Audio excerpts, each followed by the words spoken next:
सभी राजी खुशी हो। बुद्धि में क्या याद आता है? आज का वातावरण,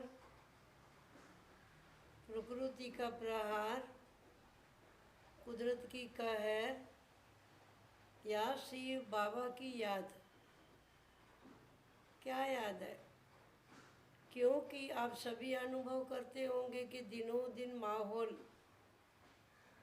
सारी दुनिया का चेंज होता जा रहा है।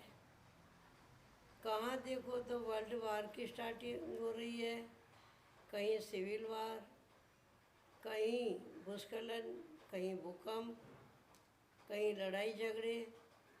तो हमको तो याद आता है, हमको तो साक्षी होकर के देखना है। बाबा ने तो पहले ही कह दिया था कि सब कुछ होगा ही, आगे चल कर के सभी विधि चेंज होगी। मुरली की भी विधि चेंज होगी, सेंटर पे जाने की भी विधि चेंज होगी, और आप बच्चों के साथ साथ कई प्रकार की तूफान, आंधी, सभी बातें आएगी। लेकिन बाबा ने 2 शब्द बताए थे कि उस समय पर आप 2 बातें याद रखना, एक तो साक्षीपना और दूसरा साथीपना। साक्षी होकर के ड्रामा के खेल को देखते रहो और साथ ही एक बाबा को साथ रखो। बाबा को नहीं छोड़ना है। जो 19 तारीख की आज की वाणी में भी बाबा ने कहा कि भल आपको जिससे भी रूठना है रूठो, लेकिन एक बाप से कभी भी मत रूठना। जो कुछ प्राप्तियां मिलनी है, जो कुछ आपको मिलना है, वो सभी बाप से ही मिलेगा। सुख भी बाप से मिलेगा, ज्ञान का खजाना भी बाप से मिलेगा, गति सदगति का रास्ता भी बाप से मिलेगा। अरे ये तो संसार है, ऊंचाई नीचाई, चढ़ाई उतराई, हार जीत, निंदा स्तुति, सब कुछ ही होता रहेगा। लेकिन बाबा ने हम बच्चों को इतना ज्ञान दिया है, इतनी समझ दिया है, तो उस समझ के आधार पर हमें 4 बातों को कभी भूलना नहीं चाहिए। देखो, सबसे पहली बात है स्वस्मृति रखो, मैं कौन हूँ। दादी जानकी जी याद आ रहे हैं कि दादी कोई भी आता था, हम लोग भी मिलने जाते थे तो दादी जी कहती थी एक बात याद रखो, मैं कौन, मेरा कौन। ये बुद्धि में सदैव याद रहे। मैं कौन हूँ, ये स्वस्मृति है। आप ही सोचो कि आप देव हो या देही हो, आप आत्माओं के शरीर हो, कौन हो। वर्तमान समय आप देख रहे हैं, महामारी की बीमारी में कितनी देह माना छोड़ छोड़ करके आत्माएं भाग रही है। देह तो यहीं पड़ी रहती है, क्यों कि मिट्टी की काया है, मिट्टी में मिल जाने वाली है। तो उनको आकर्षण भी प्रकृति का, पृथ्वी का ही आकर्षण होगा। तो आखिर देह तो पृथ्वी पर ही गिरती है। परंतु बाबा ने कहा कि आप तो एक सच्चित आनंद स्वरूप आत्मा हो। जब आप हो ही आत्मा, तो आत्मा है अजर अमर अविनाशी। और आपको दूसरा यह भी पता है कि आत्मा, मन, बुद्धि, संस्कार, ये तीनों ही चैतन्य शक्ति का एक पिंड है, इनको आत्मा कहेंगे। और आप सभी ये भी जानते हो कि आत्मा, भ्रकुटी में आत्मा का निवास स्थान है। जैसे साइंस की दृष्टि से कहती है मगज, एक छोटा मगज, बड़ा मगज, ये मगज ही पूरे शरीर का हेडक्वार्टर है, हेड ऑफिस है। वहाँ से ही विचार अंदर में आते हैं, फिर वो विचार बाहर आते हैं, और वही विचार फिर पहले मनसा में आते हैं, फिर वाचा में आते हैं, फिर कर्मणा में आते हैं। तो यहाँ भी बाबा कहते हैं कि पहले आपको मन में संकल्प चलेगा, परंतु मैंने आपको ज्ञान दिया है कि संकल्प भी कौन सा चलाना है। आपकी बुद्धि में कभी भी व्यर्थ संकल्प नहीं चलना चाहिए। क्यों कि ये तो हर एक का स्वभाव है, संस्कार है, उस मुताबिक अपने कर्म करेंगे। हम किसी के ऊपर कोई भी प्रकार की कोई भी रीति से हम इनको जबरदस्ती करके प्रहार नहीं कर सकते हैं। बाबा भी हम बच्चों को समझा सकता है, समझा रहे हैं कि बच्चे आप ये बातें छोड़ो, ये जोड़ो, ये करो, ये नहीं करो। फिर आगे बाबा भी कह देता है कि अच्छा आपकी मर्जी, जो करना है करो। क्योंकि बाबा तो सृष्टि के आदि मध्य अंत का राज जानता है, तो हम बच्चों को भी आदि मध्य अंत का राज बताया है। बाबा दूर देश का रहने वाला, परम धाम का आया है। देश पराया, किस लिए पराया देश है? रावण का है। हम सभी बच्चों को परम धाम में ले जाने के लिए आया है, लेकिन कंडीशन है कि पवित्र बनाए बिगर मैं आपको ले नहीं जाऊंगा। तो एक ही बात के वो सोचना चाहिए कि बाबा हमारे से कौन सी पवित्रता चाहते हैं। पवित्रता माना सिर्फ स्वच्छ बन जाना, कपड़ा चेंज कर देना, गंगा में यमुना में स्नान कर लेना, वो नहीं है। बाबा कहते हैं प्यूरिटी माना ही अपने मनसा की, वाचा की, कर्मणा की कोई भी प्रकार का सूक्ष्म में विकार का विचार भी न आवे, संकल्प भी न उठे, तभी अंतमति सो गति होगी। अंतिम समय का यही पुरुषार्थ है, बाकी क्या पुरुषार्थ होगा। हमने अपने ऊपर ही अटेंशन देना है, अपना ही चार्ट देखना है। बाबा के पास शांति से 1-2 घड़ी क्या, माना कुछ समय निकाल करके आधा घंटा, 15 मिनट, 20 मिनट बैठ जाओ। बैठ करके स्व का ही घड़ी घड़ी परीक्षण करो, निरीक्षण करो कि मैं कहाँ तक हूँ, मेरे में अभी तक भी व्यर्थ संकल्प चल रहे हैं क्या किसी के प्रति। ये ऐसी है, ये ऐसा है, बच्चा सुनता नहीं है, बेटी मानती नहीं है, मैं जैसा चाहता हूँ वैसे घर वाले कोई करते नहीं है, तो आप क्या करेंगे? क्या आप बाबा को छोड़ करके कहाँ चले जाएंगे? जंगल में? तो बाबा कहते मैं तो आपको खुशबूदार फूल बना रहा हूँ, फिर आप कांटा क्यों बन रहे हो? कांटों के जंगल में क्यों जाते हो? मन को उलझाना, घड़ी घड़ी झूठी खोटी खोटी बातों में, इधर उधर की बातों में उलझाना, इनके जैसा और कोई अज्ञानता नहीं है। इसलिए पहली बात है स्वस्मृति, खुद को ही याद करो, मैं एक आत्मा हूँ, मैं शरीर नहीं हूँ।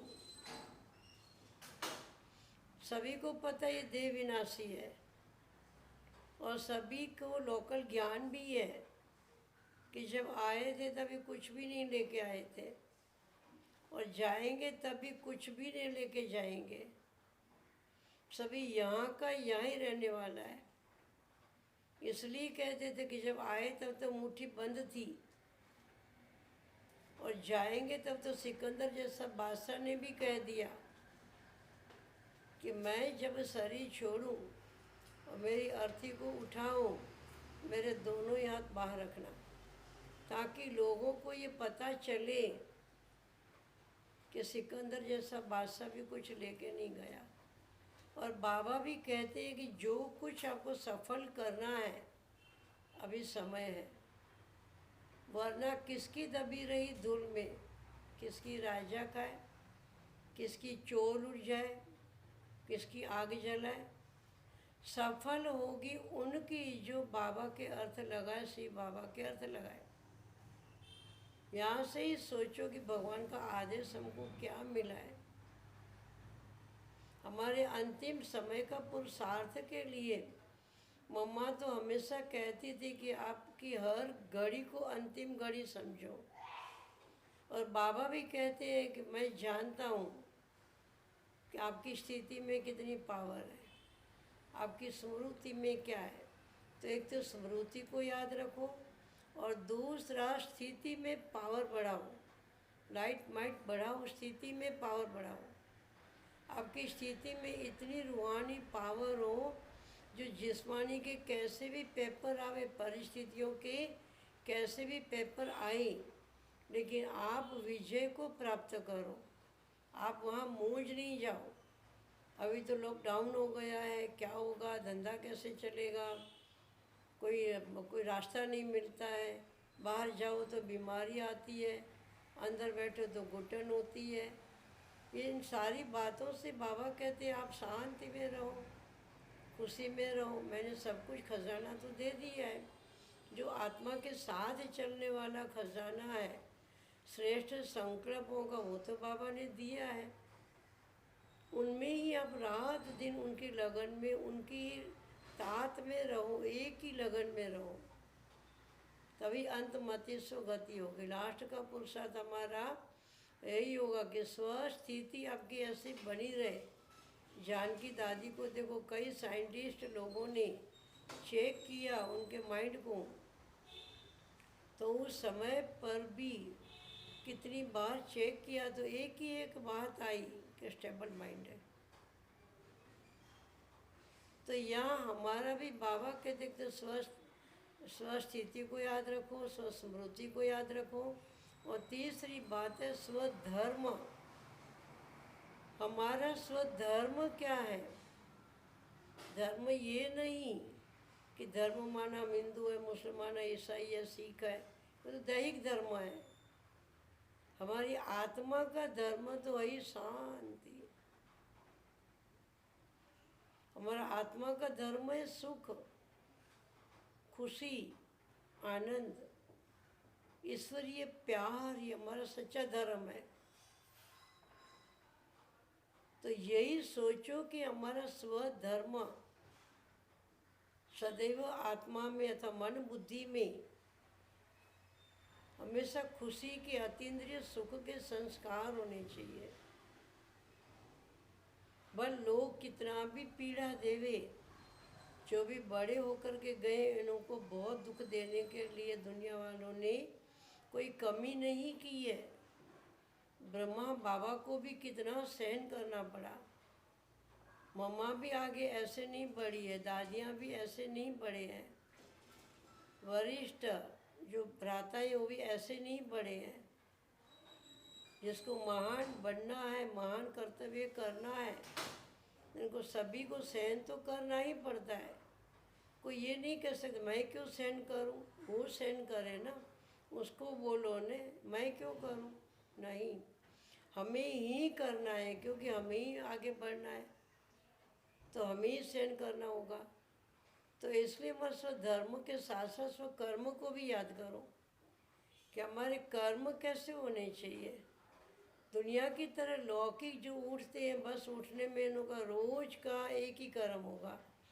उनकी दैनिक दिनचर्या देखो, उठ करके सीधा अखबार उठाना, देखना क्या क्या कहाँ हुआ है, हमला हुआ है, चीन पाकिस्तान क्या कर रहे हैं, चीन इंडिया क्या कर रहा है, वो क्या कर रहा है, वो क्या कर रहा है। उठ करके सीधा पहले तो अखबार देखेंगे, फिर टीवी चालू करेंगे, तीसरा मोबाइल में देखेंगे। दुनिया वालों का यही चार बातें हैं। अब फिर उस मुताबिक खाना पीना, रहना, सोना, बस वही होगा। परंतु हम पक्के ब्राह्मण हैं, सच्चे ब्राह्मण हैं, बाबा को, भगवान को फॉलो करने वाले ब्राह्मण हैं। हम वो नहीं है यात्री जो बीच में कोई तकलीफ हो, आंधी तूफान आए वापस घर में चले जाएंगे। हम वो यात्री है, 5000 साल से निकले हुए हैं। बाबा कहते अभी तो अंत की भी अंतिम समय आ गया है, 84वां जन्म भी पूरा होने आ गया है। बहुत गई, थोड़ी रही, थोड़ी की भी थोड़ी है, बाकी और थोड़ा सहन कर लो, क्या हुआ उसमें। तो अंतिम समय का पुरुषार्थ हमारा यही होना चाहिए कि हमारी मानसिक स्थिति बहुत ही ऊंची होनी चाहिए। गड़ी गड़ी मानसिक स्थिति के ऊपर दुनिया की कोई भी बातों का इफेक्ट नहीं होना चाहिए। हमारी स्मृति में भी बहुत ही ऊंची स्मृति, बाबा की यादें, ज्ञान का विचार सागर, मनन मंथन। बाबा के दर स्वदर्शन चक्र घुमाते रहो और स्वधर्म मानो सभी की भलाई करते चलो। कहा भी जाता है कि दूसरों का भला करने वालों का कभी भी अकल्याण खुद का हो नहीं सकता है। तेरा दुख, दूसरों का दुखड़ा दूर करने वाले तेरा दुख दूर करेगा राम। कितने भी गाते हैं, तो यहाँ तो स्वयं भगवान कहते हैं कि आप भलाई की मलाई खाते रहो, खाते रहो, खाते रहो, आपको ऑटोमेटिक सुख मिलता जाएगा। और कोई कुछ मेरे से ऐसा वर्तन करता है तो मुझे भी करके दिखाना है? नहीं, मैं तो एक आत्मा हूँ। मेरा स्वकर्म क्या है? मेरा कर्म यही है, जो प्रभु आज्ञा करे, जो मुझे श्री बाबा श्री मत देता है, उसके ऊपर चल कर के दिखाना है। बाबा कहते हैं बच्चे की भी कोई निंदा करता है, कोई कान में काना फूसी करता है, ये तो है ही ऐसी, ये तो ऐसा ही है, इनको क्या देखना, क्या सुनने का। हियर नहीं विल। किसको देखने से दृष्टि वृत्ति गंदी होती है, मैली होती है, तो क्या करो? हियर नहीं विल, सी नहीं विल। और मुख से भी कटु शब्द बल कोई लड़ाई झगड़ा करे, टॉक नहीं विल, थिंक नहीं विल। किसी के प्रति आप बुरा नहीं सोचो, बुरा नहीं बोलो। तो अंतिम समय का यही पुरुषार्थ अभी सभी को करने का है कि भले दुनिया कुछ भी कहे, कुछ भी करे, लेकिन हमें उस साइड नहीं जाना है। हमको बाबा ने जो साइड दे दी है वही साइड में चलते रहो। वन वे ट्रैफिक है। कहते भी है ना कि स्वर्ग की गली बहुत छोटी थी, इसलिए आज भी बाबा ने कहा कि देखो वहाँ सभी के सभी, यहाँ भगवान पढ़ाता है, फिर भीड़ क्यों नहीं होती है? क्यों नहीं होती? हम जानते हैं कि यहाँ बहुत स्वर्ग में लोग कम आने वाले हैं, तो यहाँ उतने ही आएंगे जो स्वर्गवासी बने हैं, वही आएंगे, वही चलेंगे। सत्यु की प्रजा ही है 9,16,108। उनको ही ज्ञान अच्छा लगेगा, वही तपस्या करेंगे, वही बाबा को एकदम जिगर से याद करेंगे। अपना भूला हुआ या बिछड़ा हुआ, बिसरा हुआ, बिगड़ा हुआ जो भी आत्माएं होगी, वो फिर से यहाँ आएगी और अपना अधिकार प्राप्त कर लेगी। तो हमें कोई भी बातों में न जा कर के हमें एक बाप की ही सुनना है, बाबा से कभी भी रूठना नहीं है। बाबा ने कहा कि ब्राह्मणी से भी रूठो, किसी से भी रूठो, लेकिन बाबा को, बाबा के यज्ञ से रूठना नहीं है। और मधुबन भी जाओ तो दिल बड़ी रखनी है। देखो धीरे धीरे धीरे मधुबन का भी लॉकडाउन हो गया है। पहले चाहते थे कि जून में भी जाएंगे, मई में भी जाएंगे, जुलाई में भी जाएंगे। देखो ड्रामा अनुसार तो सब कुछ होगा। इसलिए बाबा बच्चों को इशारा देकर के भी सिखा रहे हैं कि आप बच्चे अभी बाप के इशारों को कैच करो। पर तो उनकी बुद्धि कैच करेगी जिसकी बुद्धि क्लीन होगी, क्लियर होगी, वो बाप के इशारों को कैच कर पाएगी। बाकी तो दुनिया वाले क्या कहते हैं वहाँ ही बुद्धि लगी रहेगी। दुनिया क्या कहेगी, परिवार वाले क्या कहेंगे, समाज वाले क्या कहेंगे, वह डूबे रहो उसके अंदर ही, नर्क में ही। तो भगवान हमको स्वर्ग की साइड, कहीं कहीं वन वे ट्रैफिक होता है ना, ये भी हमारा वन वे ट्रैफिक है। एक ही साइड से गाड़ी को चलाते रहो। अगर हाईवे पर आप गाड़ी को आगे पीछे करेंगे तो क्या होगा? एक्सीडेंट हो जाएगा, बड़ा खतरा होगा। इसलिए बाबा कहते अभी अंतिम घड़ी आ चुकी है। अंतिम समय के पुरुषार्थ में हमारी ये आत्मा रूपी जो ड्राइवर को कहो कि हमारी शरीर रूपी गाड़ी को आगे पीछे न करे, हमारे स्वभाव संस्कार रूपी गाड़ी को आगे पीछे न करे, एक ही मार्ग पर चले चलो, आज्ञाकारी बनो, वफादारी बनो, फरमान बरदार बनो, तो देखो आपका बेड़ा पार हो ही जाएगा। बहुत दिनों के बाद आप मिले हो, मुझे बहुत खुशी होती है, अंदर में बहुत सारी प्रेरणाएं भी आती है। लेकिन जब भी वापस कभी वहाँ आना हुआ, हाँ, तभी सारी बातें हम सुनेंगे, आपकी भी हम भी सुनाएंगे। ऐसा होता है कि सबसे अच्छे से अच्छा हमको बाबा ने बहुत मीठा परिवार दे दिया है। उस परिवार के ऊपर तो हम वारी जाए, बलिहार जाए, जिन्होंने घर बैठे भी इतना त्याग किया है। और आप ही दुनिया की कई आफतें देख करके अभी वैराग भी आ रहा है। बाकी इतना लास्ट में मैं ज़रूर कहेंगी कि अभी भी महामारी की बीमारी पूरी गई नहीं है, तो सावधान रहना। अभी तक बाबा ने पद रखी है ब्राह्मणों की कि कोई भी ब्राह्मण व ब्राह्मणियाँ, उनको अभी तक ये महामारी बीमारी का असर नहीं हुआ है। तो कई बड़े बड़े लोगों ने ये मांगा है कि आपकी ओर से हमको एक रिपोर्ट चाहिए कि क्यों नहीं आपके यहाँ कोई बीमार पड़ा है, क्या कारण है। तो रिपोर्ट भी राजस्थान से गई हुई है। उसका कारण एक ही है, मेडिटेशन। वो मेडिटेशन कहते हैं, हम लोग कहते हैं योग युक्त। जो बाबा की याद में रहते हैं उनकी रक्षा बाबा करता ही है। इसलिए जानकी दादी जी हमेशा एक बात सुनाती थी, जो लास्ट में सुनाती हूँ आपको भी, कि आप बाबा का ध्यान धरोगे तो बाबा आपका ध्यान रखेगा। आप उसका ध्यान धरो, वो आपका ध्यान रखेगा। ठीक है ना। तो इसलिए अंतिम समय का अभी ये पुरुषार्थ जो कुछ है वो बाबा का है। हम निमित्त है, निमित्त बन के ट्रस्टी बन कर के रहो, लेकिन यही सोचो मेरा कुछ भी नहीं है। तो महामारी का सामना करने के लिए जो भी विधि मिली है, मास्क लगाने का, सैनिटाइजर से हाथ धोने का, जब भी खाना खाने बैठते हैं, कुछ भी करते हैं तो बड़ी सफाई रखने की, घर की भी सफाई, शरीर की भी सफाई, हाँ, और हर बात में अपने मन की भी सफाई। ये सारी बातें याद रखो तो आपका यहाँ भी बेड़ा पार है तो वहाँ भी बेड़ा पार हो ही जाएगा, उसमें कोई भी प्रकार का शक नहीं है। तो इसलिए ऐसी मेहनत करो अंतिम समय में कि बाबा ये सब कुछ तेरा। भक्ति में कहते थे ना लागे कुछ मेरा। अभी वो फल देने के लिए भक्ति का आया हुआ है। तो अभी सिर्फ गाना नहीं है, लेकिन अभी हमको करके दिखाना है कि बाबा ना लागे कुछ मेरा, सब कुछ ही तेरा, तो तेरा ही है।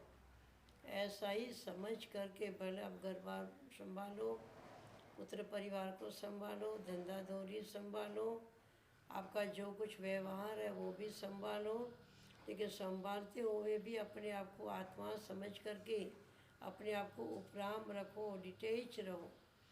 हर कोई भी बात में घड़ी घड़ी नीचे आकर के अटैचमेंट नहीं रखो। न कहीं मोह ममता रहे, न कहीं कोई भी प्रकार की वासना रहे, ये कर लूँ, वो कर लूँ, ऐसा कर लूँ, वैसा कर लूँ, नहीं। अभी जो कुछ करना है वो बाबा की आज्ञा है, मुझे निरंतर याद करो। अच्छा, ओम शांति। सभी खुश रहो, आबाद रहो, एक बाप को निरंतर याद करो। ओम शांति।